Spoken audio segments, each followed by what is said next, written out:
Hey guys, I'm SKV and you're watching SKV Plays On, and welcome back to Assassin's Creed Origins. Today we're going to be testing out two new weapons, or one new and one old weapon, which is the Conductor of Souls being the old one, and then the new one which is the same thing and a new name, SunSlayer. And let's start off with the SunSlayer. As you can see, SunSlayer is the new reward which we get from the weekly challenge from Uplay, as we just finished the point system that has been given to the Xbox One, PlayStation and the PC. Whoever finishes first the required amount of points from the Trial of the Gods, we get this shiny new blade of Anubis, which is the SunSlayer.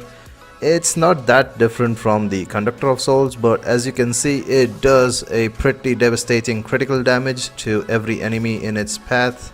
And boy oh boy, that is the highest amount of critical damage I've been seeing in the game. And mind you, I am using enemy scaling active, which means enemy is scaling up to my level every time I fight in the horde mode waves. And if you compare the SunSlayer with the Conductor of Souls, you can see that the SunSlayer is 406 per second and has a max of critical hit rate. But the health for critical is kind of an offset for me, because I personally like health regenerating, but as you can see, it does give me a whole lot of damage. But since I don't get the health on hit or health on kill, I just ended up dying pretty soon in the horde mode. But nonetheless, the SunSlayer is pretty awesome. And now I'll be using the Conductor of Souls, and you guys are going to see what the differences are. Just 2-point difference, 404 per second damage, and is a 1 point down on the quality. But as you can see, every time I do use the weapon, it doesn't do as many points as it used to on the SunSlayer. The SunSlayer did get a lot of critical points, but this one is not that bad. But as you just saw, I do get back health on every kill, which is definitely something important for horde mode. If you're going to be using a sword, definitely you'll be needing something that gives you a little bit of health back, or a whole lot of health back after you get a kill. Like you can see, I'm getting my health back. That green coloration on Bayek is the health.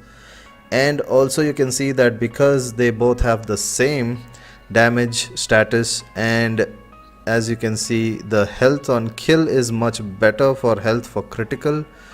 You can see that I'm doing the same amount of damage to the enemies, not as high as I would with the SunSlayer that does a whole lot of critical damage, but I am going up against 43 level enemies. The enemy level scaling is still on, and I am taking down the enemies pretty well.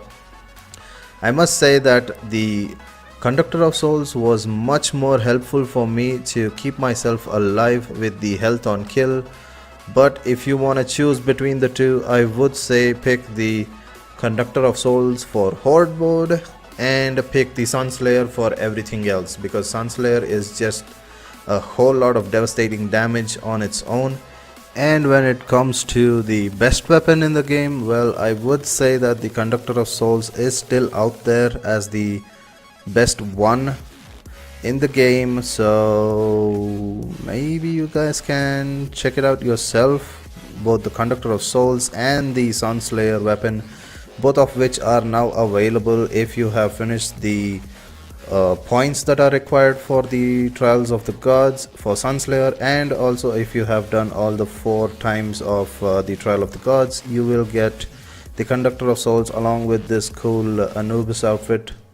But yeah, well, once you try the Conductor of Souls and compare it with the SunSlayer, you would definitely feel that horde mode needs some weapon which has health getting back to Bayek once he's damaged.